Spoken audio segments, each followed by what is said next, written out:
Hey, everybody. Welcome back to the Next Gen GTM podcast, where we are talking with experts in the marketing and sales space about how they are managing and optimizing the customer journey.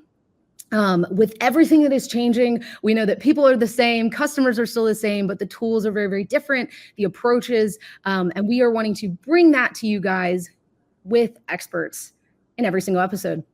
So today we have Mary Kate Cash. Now, Mary Kate has spent the last decade in SaaS marketing. She's worked for 2 unicorn companies and is now the head of growth marketing for North America at AB Tasties. We've got a lot to learn from Mary Kate today. Mary Kate, welcome to the podcast. Thanks, Maddie. Thanks so much for having me. I'm excited to be here. Absolutely. Now, Mary Kate, can you tell us a little bit more about yourself? I know I did the intro, but we always love to hear from you guys. What are you up to? I live in Durham, North Carolina, and big Duke fan over here. I grew up here, so lifelong Duke fan. I lived in New York for about 7 years after college, and that's where I got my start working in tech, and worked at a couple different companies up there before moving back here in 2020. I think 2020 was a big factor in a lot of life changes for people, whether it's new jobs or switching careers entirely, making big pivots, moving. So yeah, I'm one of those folks as well. Very cool. And as you think about everything that you're seeing in the space today, how are you starting to see the B2B customer journey start to evolve and change? And what are you perhaps seeing that hasn't changed? It's a good question, and it's interesting in that actually this is somewhat recent that I want to touch on, but in some ways it hasn't changed at all when we think about people searching for software, right? They go to Google and they type stuff. And I know in the past week, like I was complaining about it because the Google search, the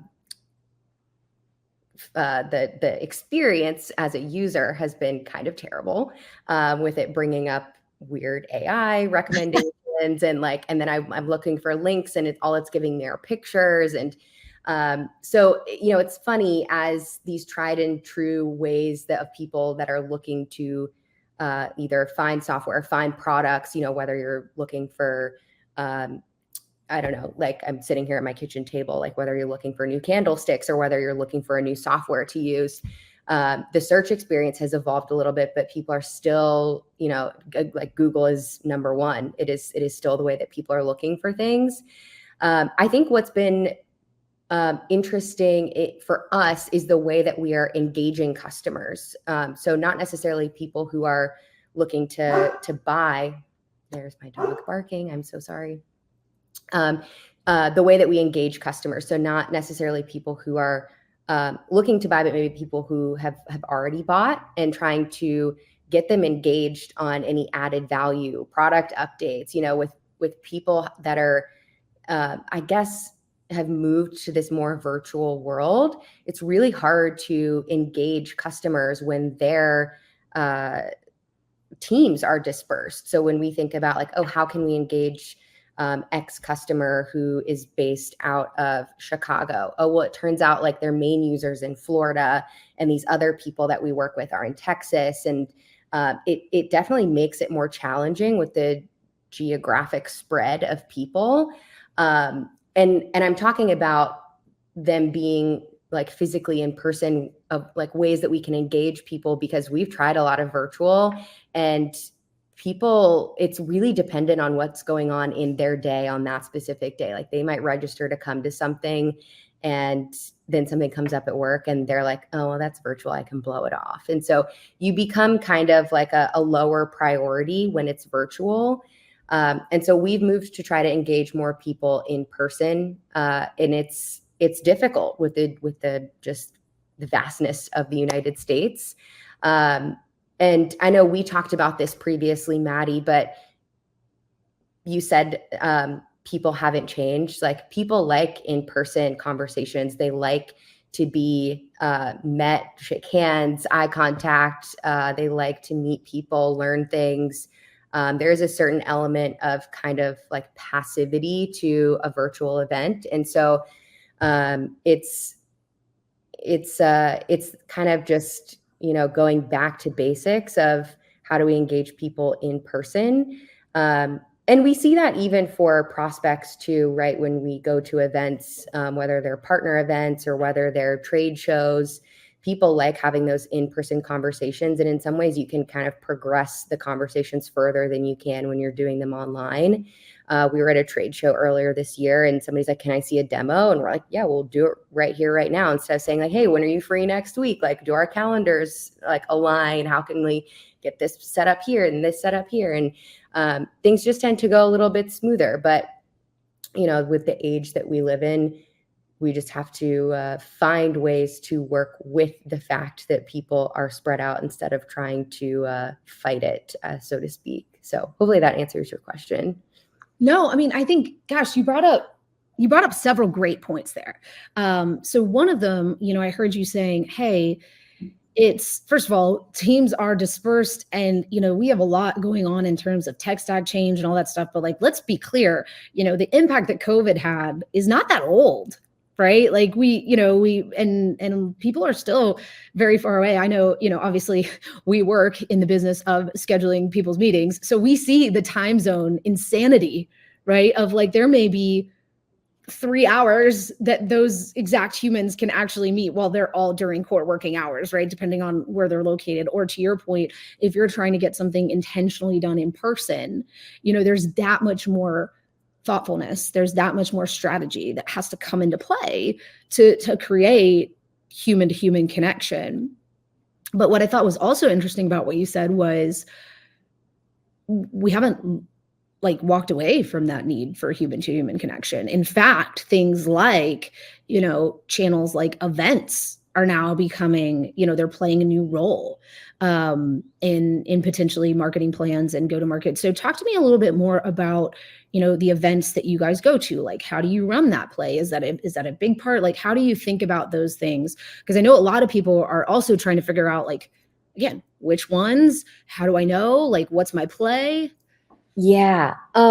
Events are, let me go back to the COVID thing really first before I get into events, because it just, I had a thought. So when you're talking about time zones and how to efficiently get things scheduled, it even comes down to like when we're going to run a webinar. So we have I know I mentioned a really lean team. And so we do a lot of sharing of resources with the UK as another English speaking region. And so when we run a webinar, we might as well run the same one in the US and the UK.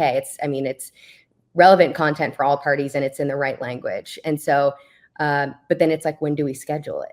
Because we have people on the West Coast, they've got people in the UK, that's an 8-hour time difference. And so we do have to wind up doing some things separately, of course, but it's just, making sure that things work for the customer is ultimately what we want to think about, and not necessarily what is efficient and works for us. So, we do, there's a bit of give and take there, but ultimately like this content is for them. Like, who cares if it works for our time zone? Like, that's like, I think some people try to like find themselves getting into that, like, okay, well, this is convenient for me. And it's like, but it's not about you. But I mean, so, you have to consider that. So to go back to your question about events and how to figure out which ones to go to and what's the motion and the play there, we are constantly experimenting with events. Events are a very expensive channel. It costs a lot to be there. It costs a lot to put your stuff up there. I also, like, just on a personal level, am like, I don't want to say anything like super controversial, but I find events to be like not good for the environment. Like, I see a lot of companies show up and like have all this stuff, and I see how much stuff goes in the trash, and it's like, part of me is just kind of like, oh, I hate this, like, for like the earth. But so when we're there, like, it's my team's event. Like, I try to be as efficient as possible with my spend, with the stuff that I bring, making sure that, like we're producing as little waste as possible. So that's just like me on a personal note. But in terms of the event that we're going to, like, I want to be efficient with my spend. I want to have good ROI. It's really hard to get a good ROI at an event as it would be compared to like my spend on Google. I mean, it's also just, you're thinking about the different channels and different levels of intent. So, if somebody's searching for your software on Google, it's pretty high intent. If somebody meanders over to your trade show booth because you have a cool giveaway, it's a different story. So there's, and there's also like the brand awareness play of just people seeing your brand and having some level of familiarity with it so that when they are looking, you float to the top of their head when they're like, oh, what do I search for? So there's a lot of different things to consider when it comes to events. So we have tested, so we go to the same event every year. It's a huge industry event called Shop Talk. There's like tens of thousands of people that show up, all different types of technology vendors. There's payment vendors, there's experimentation vendors like us. There's all sorts of analytics vendors. There's shipping and logistics vendors, Afterpay, Klarna, Shopify, like all these people are there. It's the trade show is for retail and e-commerce. So there's a good chunk of people there that are relevant for us. There's also a lot of people there that are not relevant to us. So the first issue is trying to make sure that the relevant people can find us on this huge Las Vegas trade show floor. And so we try to get the word out about where we are. Now, this year, we actually didn't have a booth and we took a pool cabana, which we've seen a lot of people do in the past. I don't want to say that was my unique idea, but you see other people do things and you try to riff on them. So we had a cabana. We were inviting people out to the cabanas. And Shop Talk also has a one-to-one meeting program. And so in looking at past years, where is our pipeline coming from? The trade show booth is really expensive. Oh, actually, all of our pipeline is coming from the one-to-one meetings. Let's ditch the booth this year and see if we can generate the same results. And so far we have. And so for me, I'm like, okay, we tested that. It worked. We also tested bringing some account managers and trying to engage more customers at this particular event. That did not work so well. Our customers were sending teams, but maybe they weren't the right people.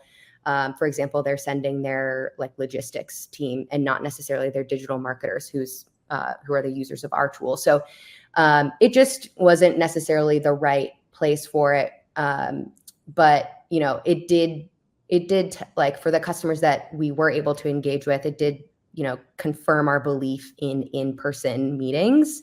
And so we've definitely had an emphasis on that. Across the business, especially in the United States when it is hard to get people together just because, on the East Coast here, I can take a 6-hour flight and I can either be in California or London. So it's crazy like that. So yeah, events are things that we're constantly testing. That's not to say that we won't go back to having a booth because, when we don't have the booth, we're losing that brand awareness play. So there's always gives and takes there. But when we try to think about how to create efficiency on ROI, booths are super expensive of just even like buying the floor space, not to mention like getting the booth set up and the labor costs and electricity and all the added things that go into it. So I think, the other thing that we want to think about is, can we kind of go to the other end of the spectrum and find events that are a little more niche. So maybe it's people who are like just teams that are doing experimentation. For me, I feel like those are a little harder to find. And so if anybody knows of any, please feel free to let me know. Like we found a couple, and we're still kind of testing that channel out. But obviously it's a smaller audience. So,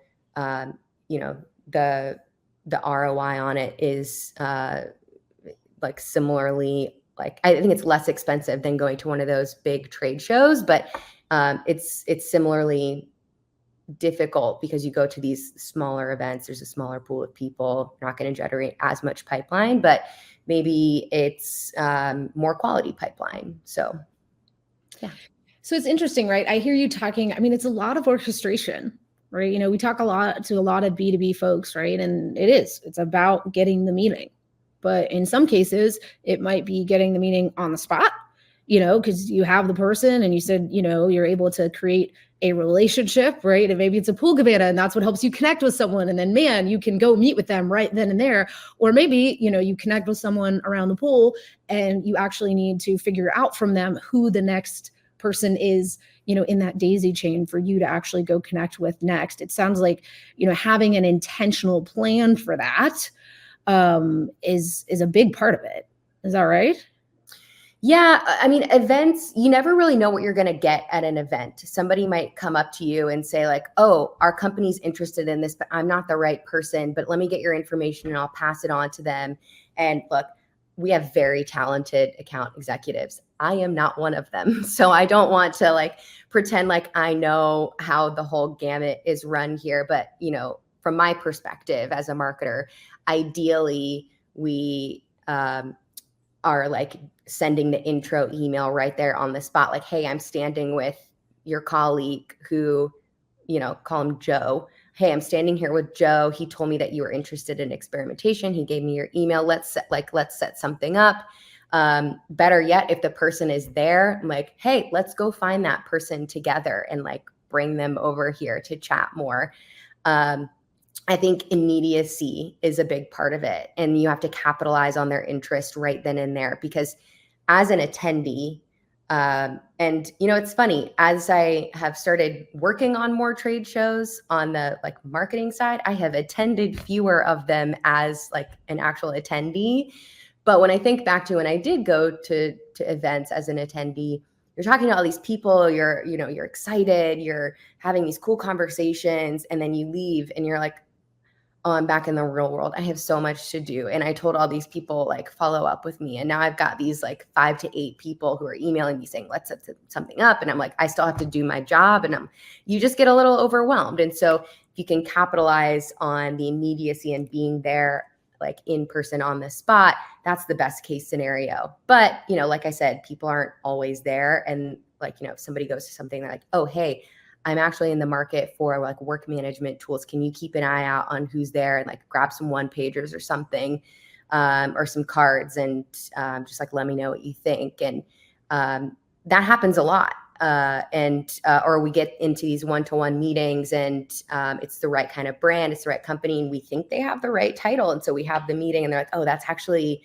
not me, because people's titles vary so much. And so when you get somebody whose title is like digital transformation, you're like, oh, this could be great. But then like digital transformation means so much. And so that might be the perfect person at this company. And then at the other person or at the other company, the person is like, I have no idea what you're talking about. So it's a little bit of a crapshoot in that respect of trying to figure out who the right person is and getting to the right person in that daisy chain. But I also want to say like the daisy chain is important, when you think about multi-threading. So you also want to be careful to not blow off the people that you're talking to just because they're not the right person. They might be involved down the line, or they might have a personal relationship with the person you're trying to sell to and say like, well, that person was a jerk to me. And yeah, you don't want any of that to happen. So I think the immediacy is a big part of it. And when you talk about orchestration, I think some of it is a little bit of like just like training the account executives of like, here's what we should try to do if we are talking to a person who is like interested on behalf of somebody else, or who is like, oh, this is interesting, but I'm not the right person. Like, how can we progress that conversation? Like, is it digging in a little further? Is it saying, can you put me in touch with the right person? Like, what are the right questions that we want to ask to gather more information? Try to use that as an opportunity to better understand the customer before we get to the right person. Absolutely. Again, it's funny, right? Because this is a series of actions and reactions. And, you mentioned like, hey, you're going to get back to your desk on Monday and you're going to have 15 follow-ups, and you're going to need to remember that person that you talk to really for it to stick. And, for us, we see it on the calendar side, right? Like you got all the way there and then things got messy with is it Tuesday? Is it Wednesday? Is it Thursday? And things just like, people are like, I just don't have time for this, right? Like I genuinely don't have time versus, you're in there in the moment, you're able to either grab them into a room or you're able to say, okay, this is a time that works. Great. We've got it. It's locked. Now, when you get back to your desk, you don't even have to think about it. You just look at your calendar and like, I'm talking to that Maddie person from the pool today. That's great. Like I think it's funny how those little pieces of the puzzle can matter disproportionately with what you said, the expense, right? You're spending, sometimes tens, thousands, hundreds of thousands of dollars to get these meetings. Yeah, exactly. Very, very cool. Okay. So again, I love talking about events. You've mentioned, you guys, because that's clearly a part of your go-to-market motion. Obviously, I'd imagine you have a pretty complex one, inbound, outbound. How are you thinking about folks, the challenges you're seeing others like you having, and how do you think about that for your own motion? Like, what is it composed of? What are the key areas that you oversee? Tell me a little bit more about that. Yeah. So challenges, I would say, it's been interesting the past couple of years of just trying to understand the channels that are working and then also understanding that those channels are constantly changing. So what's been interesting for me, and just like a little bit of background on myself, I was doing partner marketing before I stepped into this growth marketing role. So a little bit of this is me like testing and learning on the fly. But we find channels that work, they peter out, and we have to pivot. And so like for me, it's understanding what the bench of channels is that we can kind of pull from, and make sure we're kind of keeping things in rotation. People do get blind to things when they see them over and over again. We see it in digital ads. It also is the same when you're running like a paid webinar somewhere. They're like, oh, this company again. Like they kind of start to just glaze over your branding or, the slides that you cover where you talk about your offering. They're like, I've heard this before. But when you spread things around and kind of keep things on a rotation, you get a little bit of a fresher audience. People are maybe not sleeping through the important parts. And so you just want to make sure that you're always testing out new channels, testing out different filtering, targeting, and if you find something that works, figuring out how to maybe replicate that elsewhere. So if I'm working with X vendor and I'm like, oh, this targeting is really working here. Let me go try the same targeting with a different vendor. Or, oh, this vendor, I really like the content. I like the speakers that they're bringing, but maybe the targeting isn't quite right. And so maybe we need to take the targeting from a different vendor that we're using and pull it over to this one. And they're all a little bit different too. So understanding like the little idiosyncrasies of how different vendors target different people. But for me, what you are presenting is just as important as who you are targeting. And so also understanding like, what are people interested in learning about? If we put out content that's the same over and over and over again, like nobody cares. It's old. It's maybe they've seen it before. That's worst case scenario. And things move very quickly. I mean, just like I mentioned last week, this whole like Google AI search was kind of blowing up a little bit in the news. Like, wouldn't it be great to have a timely piece of content that is talking about how that is impacting your landing pages, and why you might want to consider like running experiments to offset what's going on with this Google search algorithm change. And as marketers, we need to be agile. And so staying on top of the topics at hand and what people are interested in and what their challenges are, that's super, super important. And then when you talk about challenges on our side in terms of like how do we keep finding ways to build pipeline and finding different channels? It's hard. People online are very fickle, and so I think, when you're a lean team, when you're looking for budget efficiency, you don't necessarily want to go to a vendor and say, hey, like, I want to test something out. Can you give me a deal? I'll buy, like, if we buy 4, you'll give me 2 for free or something like that. Because I can't do that with my budget. I don't, like, what if it doesn't work out? Like, I'm trying to be agile. I'm trying to, like, really, really guard my budget efficiency. And so trying to find different ways to test out channels that are still cost efficient. And sometimes that means, like, paying a little bit more to run the initial test and figure out if that channel works. But I also think that, we've found ways to test other things where I'm like, okay, well, I'll do this webinar, but you can throw in a newsletter placement for free. And then that's how I'm testing their newsletter channel. And so I'm getting that kind of value add instead of a discount. And testing out how that newsletter channel might work for us. And so then I might go pay for newsletter placements if that works out for us. So finding creative ways to test things that are going to allow you to feel things out without spending too much money. And I think vendors, if like understanding, like, hey, if this works out for both of us, like, there will be more investment here, but we need to see if it's going to work first. I think they're pretty understanding of that. Yeah, no, absolutely. And it's going after that mutual scaled growth, right? So test small, but then be ready to double down. Okay, so we've talked about a variety of things, right? You talked about, like, how we're dealing with a lean team. We're having events, the value of in-person. We always like towards the end to, like, ask folks. So, you're talking to someone across the desk. They're just challenged by this. Maybe they also have a lean team. They also want to be cash efficient, and they need to get up a growth marketing motion right away, right? That, like, what are the top 3 things you're like, hey, these are the 3 things I want you to go do to get, a jump on where you need to be? Are we talking, like, I'm starting from scratch here?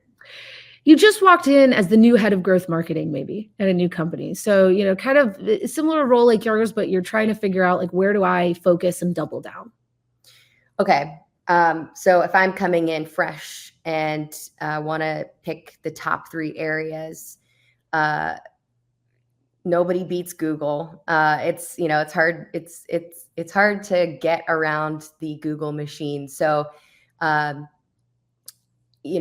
Google might be working great, but getting a good understanding of what's working, who the competitors are, what they're spending on, what you're spending on, what is the keyword strategy, there's so much to understand there. That could be 3 things in and of itself, but I would say understanding the paid search aspect of what the business is doing and finding areas of opportunity, either to find some efficiency on your CPAs, maybe understanding what's been tested in the past, what hasn't worked and what has worked. I think, it would be silly to come into a new role and think that the team has not already started to figure out what hasn't worked. And so I think understanding what hasn't worked is just as important as understanding, what's going to work. So, have we tested different creative? Have we tested different headlines? Have we tested different copy? Like, what are the combos that have not worked? What do people seem to gravitate towards? How are the landing pages performing? Are we getting clicks and then no conversions? What's that looking like? There's so much that you could dig into there on the Google front, but that is where you're going to find a good chunk of people who are interested, just purely because there's that intent component. Without going into the whole conversation around, intent data and what you can get from that, that's a whole nother podcast. But Google is a great place to start. I would also say the other, like, in a lot of my answer here is going to be, like, understanding your customers, like to boil it down. So doing research on your customers, where are they consuming their information? Are there certain publications, like, online publications? Where are they watching webinars? Where are they downloading content from? Who are their trusted vendors? What events are they going to? And just, so I would say like number 2 is doing all that research and figuring that out. Look at your technology partners. Where are they finding these people? Where are they having success? You play nicely together, your technologies integrate, you're probably going after a lot of the same people. How can you find efficiencies by, again, I'm, former partner marketer here. I'm all for partner marketing and doing co-marketing, but is that an option to try to understand how they're getting their audience? And can you go in on that together? So I'll kind of bucket all of that into number 2. Number 3 would be,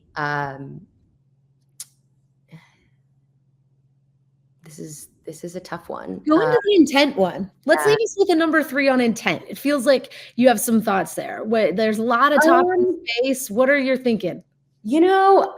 I have mixed feelings about intent. I think it can be very valuable, but we have found other ways to figure out where people are showing intent. I think ABM is great, but it doesn't work for everybody. And so I guess my third thing would be maybe to just like look into, is that valuable for your business? And I would caution people against, clinging on to the latest and greatest thing and thinking that it's going to really work for your business. I think there's a lot of introspection that should be done to understand, like, is this right for our team, the way that we're set up, for the way that our budget is structured, for the way that our sales motion works to like acquire these customers? It's not right for everybody, and it doesn't need to be. There could be ways where you're doing like an ABM light, or maybe you're just taking intent data and honing in on that as like your targeting strategy. You don't necessarily have to do the full-fledged, like, I'm going to put a food truck in front of your office and that's going to help me win this deal, like all in on ABM. Like, I've seen it run that way, and I've seen it run purely of like, let's like pipe in some intent data from Bombora and just like see what we can do with that. So there's definitely efficiencies to be gained with intent data. Obviously, people who are looking for your software are the perfect people to go after, but that's not going to fill your whole pipeline. You have to like consider everyone who is, searching, super top of funnel. What is A/B testing? What is digital A/B testing? What is experience optimization? You want to be there for those people, because eventually they're going to get to the point where they have a higher intent and they will already know you. And so it's, I feel like I'm preaching to the choir here, but you can't just focus on intent. That's just one piece of the puzzle. So that's my spiel about intent data and ABM. I feel like they kind of go hand in hand. I like it. It's one piece of the puzzle. Someone said, like, guys, this is all about a customer journey that ends in a relationship, that ends in a face-to-face conversation. And like, but like everything that has to happen for that to be true it's a lot. Yeah. And I think, and I hear this from friends who are doing similar jobs to me, where it's like, oh, pipeline is down, like we need to do something really quick. And it's like, there really is not a magic switch that you can flip. Changes that you make, you're gonna like reap benefits from them, of course, but it's not going to be immediate. And I think that's like, it stresses all of us out when we get those messages of like, we need to do something, like, how can we fix this? And it's like, I'm working on it, I promise. And we're going to make these changes. Here are the changes that I've already made.